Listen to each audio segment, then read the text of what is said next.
Hello friends, छेल्ले आपणे पर्यावरणीय रसायण विज्ञान, पर्यावरणीय प्रदूषण वगैरह चालू हतुं। इंट्रोडक्टरी पार्ट गई वखते पूरो कर्यो। हवे आगळ जोईए। प्रदूषक कोने कहेवाय? जो हवे टेक्निकली बुक मुजब ज आगळ वधीशुं। प्रदूषक कोने कहेवाय? कोई पण अनवॉन्टेड मटीरियल, एवं मटीरियल के जे आपणे इच्छित नहीं, आपणे जोईतुं नहीं, ए तमाम मटीरियलनो समावेश प्रदूषक में थाय। आपणा माटे कामनु नहीं एटले ए प्रदूषक। कारण के तमारा माटे जे कामनु नहीं एनो निकाल तमे क्यांक पर्यावरण में क्यांक एने फेंकवाना, ए प्रदूषण फैलावशे ज। बराबर, पर्यावरण में क्यांक ना क्यांक तो एनो हमेशा निकाल करवाना छे, जे पण अनवॉन्टेड मटीरियल छे। तो आ तमाम अनवॉन्टेड मटीरियल एने प्रदूषक के गणी शकाय। चप्पल लीधा, प्रदूषक नहोता, पहेरी लीधा, जूना थई गया, तूटी गया, फेंकी दे छे, हवे ए प्रदूषक छे। कपड़ा लीधा छे ए प्रदूषक नथी, कपड़ा छे पण क्यां सुधी पहेरीए छीए, जूना थाय छे, फाटी जाय छे, फेंकी दे छे, खसाई जाय छे, बार थ्रो करी दे, हवे ए प्रदूषक छे। एटले कोई पण अनवॉन्टेड मटीरियल छे ए तमामे तमाम अनवॉन्टेड मटीरियल प्रदूषकनी श्रेणी में आवे।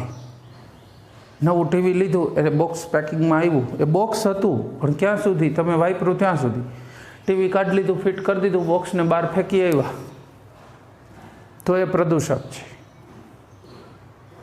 एने रिसाइकल करी नाख्युं अने फरीथी एमांथी कागळ बनाववामां आपी दीधुं तो ए प्रदूषक नहीं। ज्यां सुधी वपराय छे त्यां सुधी प्रदूषक नहीं। बहार फेंकीए छीए त्यारे ए चोक्कस प्रदूषक छे। आवा प्रदूषकना 3 प्रकारो पड़े छे। प्रदूषक 3 प्रकारो: झड़पी विघटनीय प्रदूषण,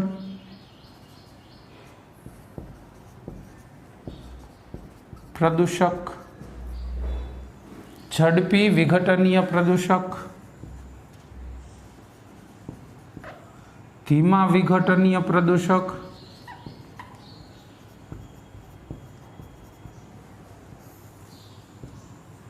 अने अविघटनीय प्रदूषक।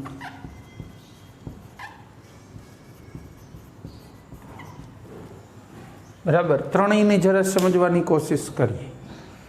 झड़पी विघटनीय प्रदूषक कोने कहेवाय?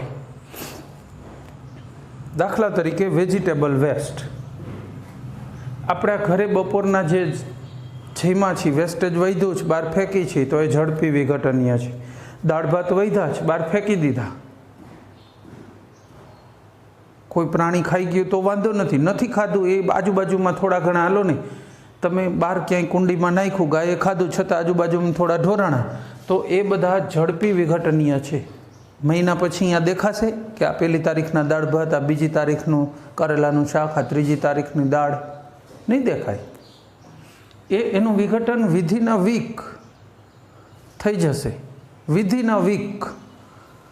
एटले आपणो रूटीन बधो वेजिटेबल वेस्टेज घणी वखत शुं होय छे, वेजिटेबल्स लईए ने तो पण एना छाल वगैरह आपणे बहार फेंकी दईए। कारण के बधो भाग तो आपणे खावाना नथी, तो जे अखाद्य भाग होय छे, छाल डीटिया एवुं बधुं जे बहार फेंकी छे ए झड़पी विघटनीय प्रदूषक छे। पछी धीमा विघटनीय प्रदूषको, अहींया वेजिटेबल वेस्ट। बराबर,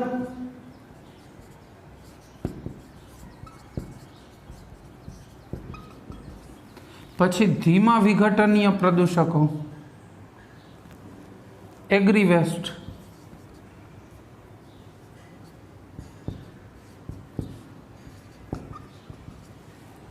दाखला तरीके पशु ने घास नहीं रही, पछी ए नीचे कचरो वधे, कांई बधो साव खाई न जाए, तो ए जे कांई पण घासमांथी कचरो वधशे, बराबर छे, एनुं आपणे शुं करवाना छीए? बहार फेंकी दईशुं। क्या? उकरडामां। डंग हीप्स, उकरडा, एनी अंदर फेंकी आवशुं। ए घास कचरो बधु उकरडामां फेंकी दीधुं, त्यां 3 થી માંડીને 5 મહિના સુધીમાં લગભગ એ સડી જશે, પછી ખાતર તરીકે ખેતરમાં ચાલશે. આ એવો વેસ્ટેજ છે જેનું વિઘટન અઠવાડિયે તો ન થયું, પણ 3, 4, 5 મહિને થઈ ગયું ખરું. તમામ એગ્રી વેસ્ટેજ. ઘણો બધો ડોમેસ્ટિક વેસ્ટેજ પણ આ વર્ગમાં આવે છે. દાખલા તરીકે બોક્સ પેકિંગ હોય તો જે બોક્સ છે એ 3 થી 5 મહિનામાં સડી જશે. એ કાગળનું બનેલું છે, સેલ્યુલોઝ, તો એનું વિઘટન 3 થી 5 મહિનામાં થઈ જશે. તો એ આ વર્ગમાં આવશે, ધીમા વિઘટનીય પ્રદૂષકમાં. કારણ કે એનું વિઘટન ધીમું થાય છે 3-5 મહિને, પણ થઈ જાય છે, એટલે ધીમા વિઘટનીય પ્રદૂષકો કહેવાય. પછી ત્રીજો પ્રકાર છે અવિઘટનીય પ્રદૂષકો. ભારે ધાતુઓ, પછી DDT જેવા રસાયણો,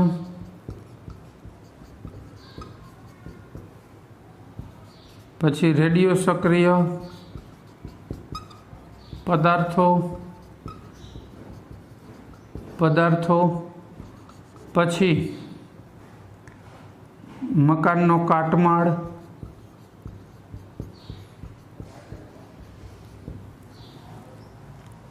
આ બધા ભારે ધાતુઓ. એટલે આવર્ત કોષ્ટકમાં 50 પછીની જે ધાતુઓ છે ને એ બધી ભારે ધાતુઓ કહેવાય. એ પર્યાવરણમાં હોય તો એ નડે, આપણા સ્વાસ્થ્ય માટે હાનિકારક છે, અને એનું કંઈ વિઘટન કે કંઈ થવાનું નથી. એ મોટો પ્રોબ્લેમ છે. પછી DDT જેવા રસાયણો જેનું વિઘટન થતું નથી, પર્યાવરણમાં સતત નડે રાખે છે, પ્રોબ્લેમ ઊભા કરે છે, સડી નથી જતું, એનો અણુનું વિઘટન નથી થતું. ખેતરમાં પહોંચી જાય તો એ ઘઉંના છોડમાં આવે, એ ઘઉં કોઈ માણસ ખાય તો એ મરે. માણસને જમીનમાં દાટી દો તો DDT જમીનમાં જાય. નાશ તો થયો જ નહીં, ટ્રાન્સફર થઈ, બાકી નાશ નથી થતો. રેડિયો સક્રિય પદાર્થો, યુરેનિયમ જેવા, આની પર્યાવરણને બહુ ગંભીર અસરો પહોંચે. ભારતની જ વાત છે, આના ઉપર ફિલ્મ ઘણા બન્યા છે. એનું રીઝન એવું છે કે કોઈ તમિલનાડુના કે એના કોઈક એરિયામાંથી આ થોડું જાજુ નીકળતું હતું, કોઈક રેડિયો સક્રિય પદાર્થ, પણ એની ખાણ ચાલુ કરી ને તો એની હવા જે ગામ બાજુ લાગતી હતી ને, એ ગામના માણસો વધુને વધુ કલાક સૂવા માંડ્યા. 14 કલાક, 15 કલાક, 16 કલાક, 18 કલાક, 20 કલાક. હાલત એવી થઈ ગઈ કે અત્યારે ગવર્મેન્ટે એ ગામને આખું કોર્ડન કરી લીધું છે. ત્યાં કોઈને જવા આવવાની મનાઈ છે. ગવર્મેન્ટના માણસો પેલું સ્પેશિયલ સૂટ પહેરી અને ઘરે ઘરે ટિફિન મૂકી આવે છે.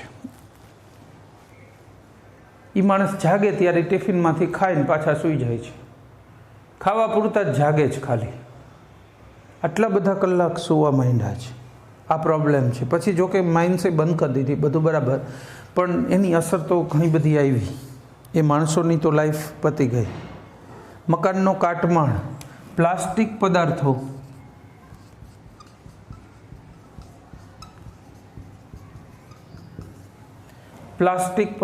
એ પણ વિઘટનીય નથી. એ પર્યાવરણમાં બહુ નડે છે. બિસ્લરીની બોટલ પાણી પીને ફેંકી દીધી, એ બોટલ ઉડતી ઉડતી દરિયામાં પહોંચી ગઈ. 60 કિલોમીટર દૂર પણ દરિયામાં આવી બોટલો તરતી જોવા મળે છે. માછલીઓ કંઈ એટલી બધી વિકસિત મગજવાળી નથી હોતી. માછલીઓ જ નહીં, સમુદ્રના કોઈ પણ પ્રાણીઓ એ એને ખોરાક સમજીને ખાઈ લે છે, મરી જાય છે. તો પ્લાસ્ટિક પદાર્થો પણ પર્યાવરણને બહુ હાનિ પહોંચાડે છે. તો આ બધો અવિઘટનીય પ્રદૂષકો થયા. ચલો, પ્રદૂષકના પ્રકારો ક્લિયર, 3 ઉદાહરણ સાથે. મેં આ એકાદ ઉદાહરણ આપ્યું એનો અર્થ એવો નથી કે આ વર્ગમાં બીજા ઉદાહરણો નથી. બરાબર, તમે જાતે વિચારી શકો છો આના સિવાયના અન્ય ઉદાહરણો પણ. આજે હોટેલ્સ હોય, ખાવાનું બનાવતી હોય, રાત્રે જે વધે ખાવાનું ફેંકી દેતા હોય છે ઘણી વખત, તો એ બધું વેજીટેબલ વેસ્ટેજ જ કહેવાય. બરાબર, ચાલો ત્યાર પછી વાત કરીએ હવે વાતાવરણીય પ્રદૂષણ. હવે આપણે એર પોલ્યુશન પહેલાં ભણવાનું છે, પછી વોટર પોલ્યુશન ને પછી સોઇલ પોલ્યુશન, જમીનનું પ્રદૂષણ. સૌથી પહેલું વાતાવરણીય પ્રદૂષણ એટલે એર પોલ્યુશન. હવે આપણી જે પૃથ્વી છે ને, આ આપણી પૃથ્વી, બરાબર, અર્થ, એની ફરતે વાતાવરણના સ્તરો આવેલા છે, જેમાં હવા અને અન્ય હવા એટલે કે ઓક્સિજન, કાર્બન ડાયોક્સાઇડ એવા વાયુઓ, પાણીની વરાળ, અન્ય વાયુઓ વગેરે હોય છે, ડસ્ટ.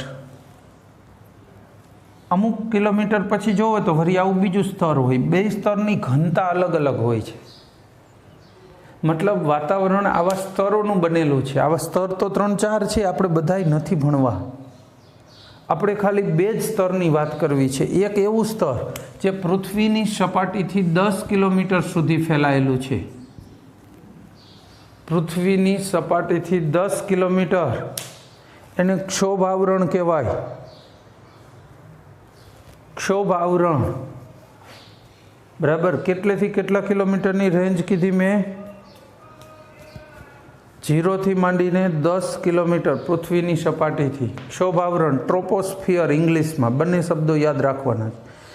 ગુજરાતી મીડિયમવાળા બાળકોએ આપણી ચોપડીની અંદર પણ ગુજરાતીના અમુક શબ્દોનું ઇંગ્લિશ આપ્યું હશે. લખશે એવી જ રીતે ગુજરાતીમાં, અને આને આમ કરીને આમ લખ્યું હશે, ટ્રોપોસ્ફિયર. તો તમે ખબર પડવી જોઈએ. એમ ડાયરેક્ટ આવે કે ટ્રોપોસ્ફિયર સમજાવો કે શું છે, તો તમે ડાયરેક્ટ કહી શકવા જોઈએ. અહીંયા ક્ષોભ આવરણ લખ્યું પણ હોય અને ન પણ હોય. ઇંગ્લિશ મીડિયમવાળા હવે ગુજરાતી યાદ રાખવાની જરૂર નથી પડતી હોતી, પણ જે ગુજરાતી મીડિયમવાળા બાળકો છીએ તો આ થોડા ઇંગ્લિશ શબ્દો કરી લઈએ, એટલે આગળ જ્યારે ભણવાનું આવે ત્યારે પ્રોબ્લેમ પણ ન થાય. અને બીજું, અત્યારે પણ પરીક્ષા માટે એ જ આવશ્યક છે. બરાબર છે? થોડું ઇંગ્લિશ સાથે કરતું રહેવું પડશે. ટ્રોપોસ્ફિયર, આ ટ્રોપોસ્ફિયરની અંદર આપણે બધા રહીએ છીએ. જો સંપૂર્ણ વસ્તી એની અંદર આવે. ધૂળની ડસ્ટ, રજકણો, પાણીની વરાળ, ozone, oxygen, carbon dioxide, ammonia, petrol, diesel જેવા પદાર્થોની બાષ્પ, ફ્યુમ, એ બધું આ વિસ્તારમાં આવશે. વાદળાઓ બંધાય છે એ આ વિસ્તારમાં. હવાનો ભેજ બધો મેક્સિમમ અહીંયા હોય. પછી 10 કિલોમીટરથી 50 કિલોમીટર સુધી, એટલે 40 કિલોમીટર થયું અહીંયા બીજું સ્તર. આ 10 થી 50, એને ઇંગ્લિશમાં સ્ટ્રેટોસ્ફિયર, સમતાપ આવરણ કહેવાય. સમતાપ આવરણ, સ્ટ્રેટોસ્ફિયર. બરાબર? સમતાપ આવરણ અથવા સ્ટ્રેટોસ્ફિયર કહેવાય. 10 થી માંડીને 50 કિલોમીટર સુધીની રેન્જ ઉપરની. આ ઉપરના જે વિસ્તાર છે 10 થી 50, એમાં નાઇટ્રોજન ગેસ હોય છે, ઓક્સિજન ગેસ હોય છે, ઓઝોન બને છે. એટલે ઓઝોનનું સ્તર આવેલું છે 20 કિલોમીટર પૃથ્વીની સપાટીથી, 20 કિલોમીટરથી 22 કિલોમીટરની રેન્જમાં ઓઝોન સ્તર આવેલું છે. એટલે એ સમતાપ આવરણનો ભાગ થયો. તો ઓઝોન વાયુ તો હશે જ ને ત્યાં.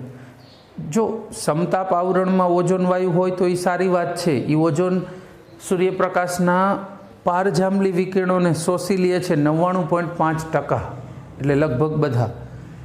એટલે એ વિકિરણો નીચે સુધી પહોંચતા નથી અને આપણે એનાથી બચી શકીએ છીએ. જો આવા વિકિરણો નીચે પહોંચે તો કેન્સર સંખ્યા વધી જાય, કેન્સરના દર્દીઓની. એ સિવાય મેલેનોમા, ચામડીનું કેન્સર તો થાય છે, પણ એ સિવાય પ્રાણીઓની વસ્તી ઘટવા માંડે, વનસ્પતિઓ મુરઝાવા માંડે, પાચનતંત્રની તકલીફો થઈ જાય, ડાયરિયા, લાલ તાવ, red fever, Congo fever, yellow fever, આ બધા વધી જાય, ડેન્ગ્યુ, આવું બધું. તો આ બધો રોગચાળો પણ વધી જાય. એટલે યુવીને સારું છે, ઓઝોન વાયુ બચાવે છે, એટલે ત્યાં ઓઝોન સારો છે. એ જ ઓઝોન જો નીચલા સ્તરમાં હોય, ટ્રોપોસ્ફિયરમાં, સ્ટ્રેટોસ્ફિયરને બદલે ટ્રોપોસ્ફિયરમાં હોય ઓઝોન, તો નુકસાનકારક છે. શું કામ નુકસાનકારક છે ટ્રોપોસ્ફિયરમાં?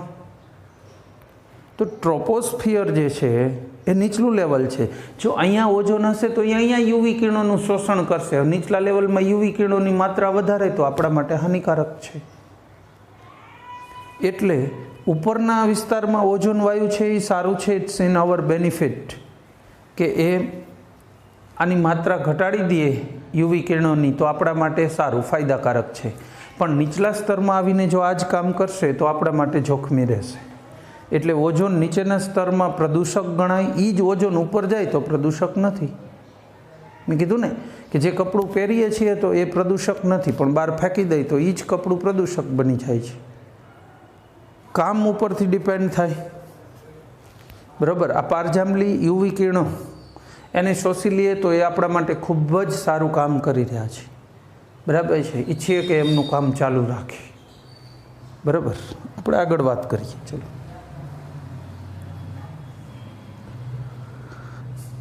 હવે આ બંને આવરણો આપણી લાઈફને સીધી અસર કરે છે. ઓઝોન સ્તરવાળું આવરણ અને આ નીચેનું ટ્રોપોસ્ફિયર અને સ્ટ્રેટોસ્ફિયર, ક્ષોભ આવરણ અને સમતાપ આવરણ, બંને આપણી લાઈફને અસર કરે છે.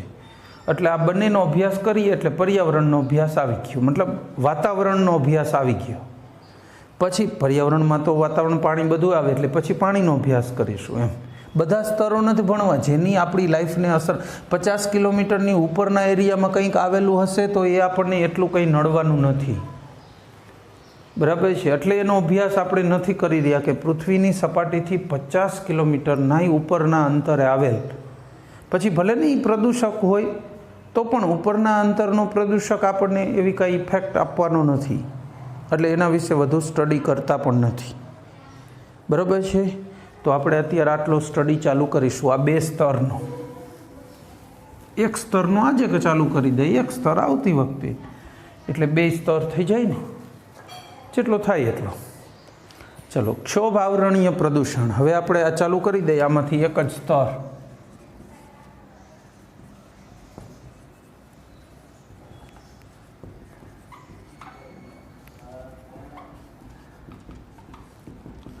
ક્ષોભ આવરણીય પ્રદૂષણ.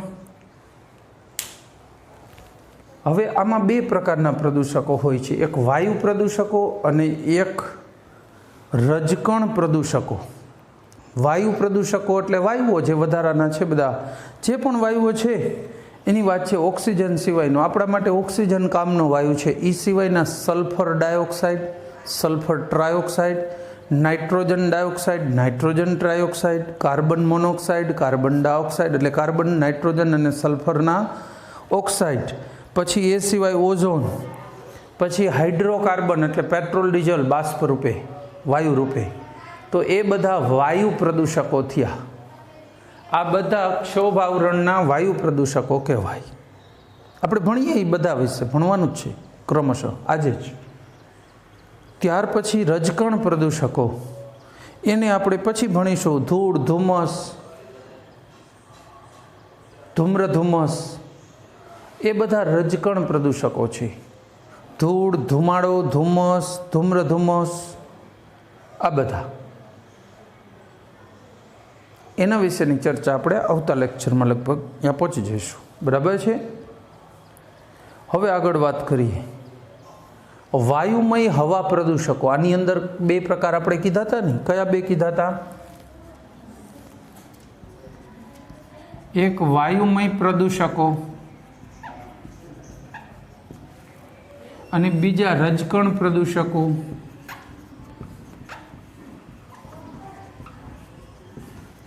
આપણે અત્યારે ક્યાં ભણવા છે? વાયુમય. રજકણની ચર્ચા પછી કરીશું. અત્યારે માત્ર વાયુમય પ્રદૂષકો વિશે વાત કરીશું. વાયુમય પ્રદૂષકો.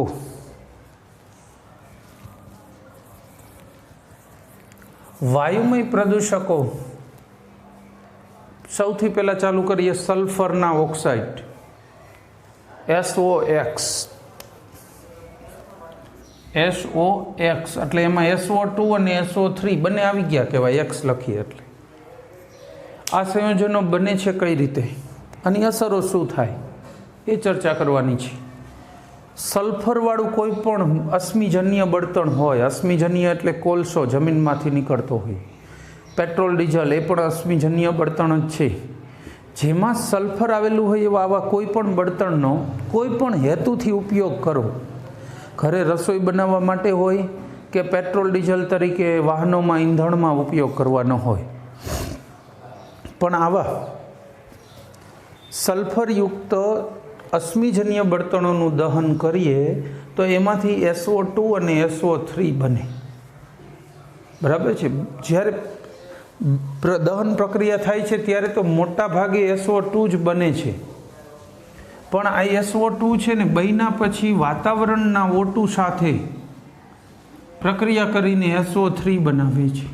વાંધો એ છે, અને આ પ્રક્રિયામાં રજકણો ઉદ્દીપકનું કામ આપે પાછા, બરાબર। જે હવામાં ડસ્ટ રજકણો હોય છે એ પાછા ઉદ્દીપકો બની જાય, એટલે આ પ્રક્રિયાને વધુ વેગ આપે। મેં કીધું નીચલા સ્તરમાં ઓઝોન છે એ પ્રદૂષક છે। હવે ઓઝોનનું પ્રદૂષક કેવી રીતે નડે છે? જો ઓઝોન હોય ને તો આ પ્રક્રિયાને એકદમ ઝડપી બનાવી દે, SO3 ને O2। હાઇડ્રોજન પેરોક્સાઇડ જેવા જો કોઈ ઓક્સિડેશન કરતા હોય તો એ પણ પ્રોબ્લેમ કરે છે, SO3 અને H2O બનાવે છે। તો SO3 છે ને એ SO2 કરતાં વધુ ડેન્જર છે। કેમ? તો કે SO2 ને પાણીમાં ઓગાળો, SO2 વત્તા પાણી, H2SO3 બને, સલ્ફ્યુરસ એસિડ, SO3 વત્તા પાણી, સલ્ફ્યુરિક એસિડ બને, આ વધુ ડેન્જર છે। સલ્ફ્યુરિક એસિડ છે એ સલ્ફ્યુરસ એસિડ કરતાં વધુ ડેન્જર છે। હવે પ્રોબ્લેમ ઊભા થશે, બરાબર। સલ્ફ્યુરિક એસિડ ખૂબ જ પ્રોબ્લેમ ઊભા કરી શકે છે, એસિડ વર્ષાના ને એવા, એટલે આ પ્રક્રિયામાં રજકણો ઉદ્દીપક બને એ પ્રોબ્લેમ છે।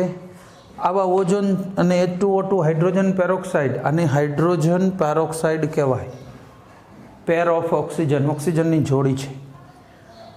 તો આવા જે પ્રદૂષકો છે એ પર્યાવરણને તો હાનિ પહોંચાડે જ છે, પણ વધુને વધુ જોખમી કેમિકલ બનાવે છે ઓઝોનની નીચલા સ્તરમાં। ઓઝોન ઉપર હોત તો સારું હતું, સમતાપ આવરણમાં, ક્ષોભ આવરણમાં એ મોટો પ્રદૂષક છે, બહુ મોટો પ્રોબ્લેમ કરે છે। હવે આવા SO2 અને SO3 વાયુઓનું હવામાં પ્રમાણ વધવાથી શું થાય? એવા વિસ્તારમાંથી નીકળો તો આંખો લાલ થઈ જાય, બળતરા થાય, આંખોમાંથી પાણી વહેવાનું ચાલુ થઈ જાય, બરાબર। શ્વસન તંત્રને લગતી સમસ્યાઓ ઊભી થાય, જેમ કે બ્રોન્કાઇટિસ એટલે અસ્થમા। અસ્થમા તમને ખબર ને, ઓલો આપણે આ દબંગમાં આવે ને, ઓલે માને ઓલું થઈ જાય, શ્વાસ ચડી જાય, પછી આમાં પંપ હોય, આમ હલાવીને શ્વાસ લેવડાવે, એ અસ્થમાના રોગી છે। શ્વાસ ખેંચાઈ જાય, ટૂંકમાં શ્વસન માર્ગ છે ને એ શિથિલ થઈ જાય, જમ્પિંગ કરવાનું છોડી દે એટલે શ્વાસ લઈ શકે નહીં, એવી હાલત અસ્થમા। શ્વાસ નળીમાં ને એમાં સોજો, ટૂંકમાં આપણો જે શ્વસન માર્ગ છે ને એમાં બધી તકલીફો પડે, શ્વસન માર્ગ સુકાઈ જાય, આવું થઈ શકે, એમાં સોજો આવી જાય અંદરની સાઈડથી, એટલે દમ, અસ્થમા, આંખો બળે, આ બધું થાય। વનસ્પતિઓમાં શું થાય? ફૂલની કળીઓ કડક થઈને ખરી પડે, અરે કોંટા ફૂટે ને વનસ્પતિની ઉપર ને ઉપર, જો નવું પાંદડું આગળ વધવા માટે જે કોશિશ થાય, કૂણું જે ભાગ છે ને વિકસતો ભાગ, એ કડક થઈ જાય ને ખરી પડે, એટલે ફૂલની કળીઓ, વિકસતો ભાગ એ બધું કડક ખરાબ થઈ અને ખરી જાય એટલે પ્રોબ્લેમ થાય।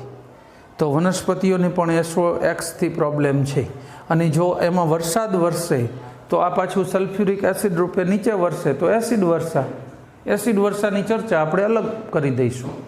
SO2 વિશે પૂછે તો આટલી વાતો પૂરી થઈ ગઈ, આટલા સમીકરણો આપવાના છે, લખાણ ટેક્સ્ટબુકમાં છે જ। કેમિસ્ટ્રીમાં એક વસ્તુ બહુ જ સારી છે, વર્ષોથી આ ચાલી આવે છે, એટલે પ્રથા બહુ સારી જ છે। ક્યાંય પણ તમારે કોઈ ટીચરને એવું નહીં પૂછવું પડે કે આમ પૂછાય તો કેટલું લખીએ કેમિસ્ટ્રીમાં। ફિઝિક્સમાં એમાં શું હોય, મોટી થિયરી હોય, એટલે ઓછું પૂછાય તો કેટલી વસ્તુ લખવી। ઘણી વખત છોકરાઓને હેજિટેશન હોય ને સરને પૂછતા હોય છે, હું જોઉં છું કે છોકરાઓ ઘણી વાર પૂછે, સાહેબ આમ પૂછાય તો આ થિયરી આખી આપવાની જરૂર નહીં ને, સીધું સ્ટેપ માંડી દે તો ચાલે ને? આપણે એવું છે જ નહીં। તમે ટેક્સ્ટબુકને બરાબર ધ્યાનથી જુઓ, SOx વિશે લખ્યું કેટલું છે। હવે કે 5 માર્કમાં પૂછાય, 2 જ માર્કમાં પૂછાય, અને એમાં એ બધું લખવાનું છે, આપ્યું છે હેડિંગમાં।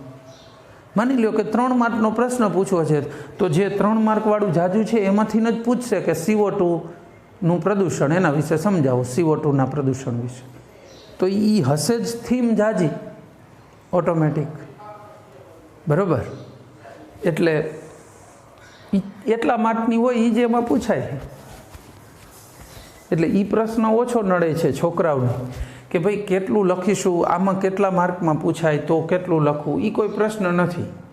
તમને એમ પૂછાય કે SO2 પ્રદૂષણની માહિતી આપો એટલે જેટલી આવડે એ ઠાલવી દો, વાત પૂરી. એ 2 માર્કમાં જશે. એટલે તમને પૂછવું ના પડે ને એમ. હવે આપણે આના પછી લઈશું નાઇટ્રોજનના ઓક્સાઇડ. તો એમાંય નાઇટ્રોજનના ઓક્સાઇડ વિશે ચોપડીમાં જે માહિતી આપી છે બધી આપી દો પૂછે ત્યારે.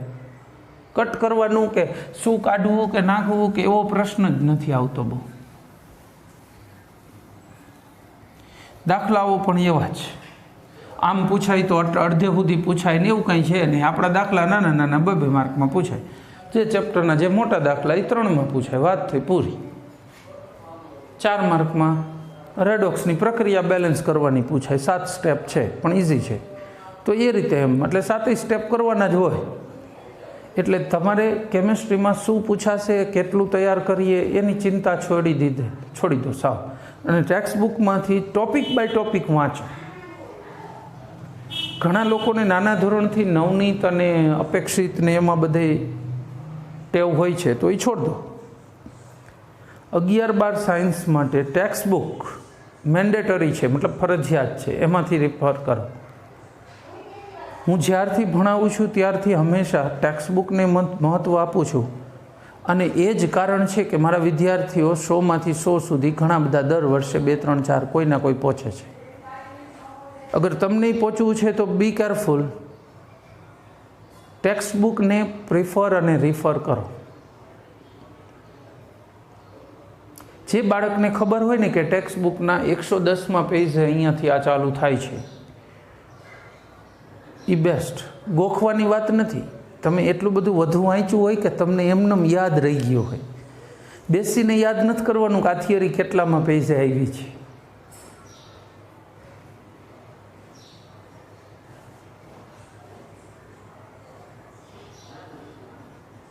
હું પોતે 2, 3 વર્ષ 4 વર્ષ ભણાવું છું ને, પહેલા વર્ષે તો નહીં જ, 2, 3 વર્ષ સુધી નહીં, પણ ત્યાં સુધીમાં મને યાદ હોય છે. બોલો કયા પેજ ઉપર આવેલું છે. જસ્ટ નંબર આપી દઉં. કોઈ પૂછવા આવ્યું હોય ને કે આનું આ કેમ થાય, બેટા આ તો તમે ભણ્યા નથી. 218મું પેજ જો, નીચે 3-4 લીટી છોડીને ઉપર જો, નીચેથી 3-4 લીટી છોડી, હા ત્યાં આપેલું છે. કોઈ પ્રક્રિયા પૂછે તો મને કહી દો કે અહીંયા પ્રક્રિયા આપી છે. એ ખોલીને તરત જોવે ને અહીંયા પ્રક્રિયા હોય. એ કે સાહેબ તમને કેમ આટલું બધું યાદ રહી ગયું છે, રાખો છો. હું એના માટે અલગ મહેનત નથી કરી રહ્યો. જો 100 એકડા તમને જ્યારે બરાબર આવડવા માંડ્યા ને ગ્રીપથી, એટલે ડાયરેક્ટ વચ્ચેનો આંકડો સમજાવવા માંડ્યો 83 કેમ થાય. એ ક્યારે આવડે છે? જ્યારે પહેલી વાર શીખતા હશો ત્યારે નહીં આવડતું હોય, ત્યારે આપણને પૂછીને પાકું કરાવે. 76 કેમ થાય, આપણે કંઈ આઠડે છગડે કે તો 86 કેમ થાય, એમ કરીને પાકું કરાવ્યું હોય. જો બરાબર છે. પણ એ જ વસ્તુ જ્યારે તમને પરફેક્ટ આવડી ગઈ તો હવે આવડે ને. બસ આમાં એવું જ છે. મેક્સિમમ બુકને રિફર કરો. કોઈ પણ વસ્તુ નથી સમજાતી ને તો મારા કરતાંય તમારો IQ બહુ સારો જ સમજવા માટે. એટલી આટલા વર્ષોની પેઢી જનરેશનનો જે ચેન્જ થયો ને એનો IQ તો સુધરતો જ જાય છે. દરેક વર્ષે નવા બાળકો આવે એમાં તમારો IQ સારો છે. બુકમાંથી તો એ ટૉપિક રિફર કરો. ઘણીવાર એવું બનશે કે બુકમાં જ તમને ડાયરેક્ટ એમનેમ સમજાઈ ગયું, કોઈની જરૂર ન પડી. મેં તો કંઈક વધારાનું સમજાવ્યું હતું. બુકને વાંચી લીધા પછી તમે અમારું સમજાતા, હવે એ સમજાઈ ગયું, બધું ઓકે. ઘણીવાર બાળકોને આવું બને છે. 12મા વાળાની ડિમાન્ડ હોય, સાહેબ બોલો 11માં તમે ઓલું ભણાવ્યું હતું એ કયો તો ભાઈ તે દી મેં જ ભણાવ્યું હતું, તે દી નહોતી ખબર પડી, નહોતું આવડું, હવે આવડી જાય છે. હવે તમે એ શીખવા માટે તૈયાર છો એટલેય ફરક પડે છે. એટલે બુકને વધુ ને વધુ રિફર કરજો.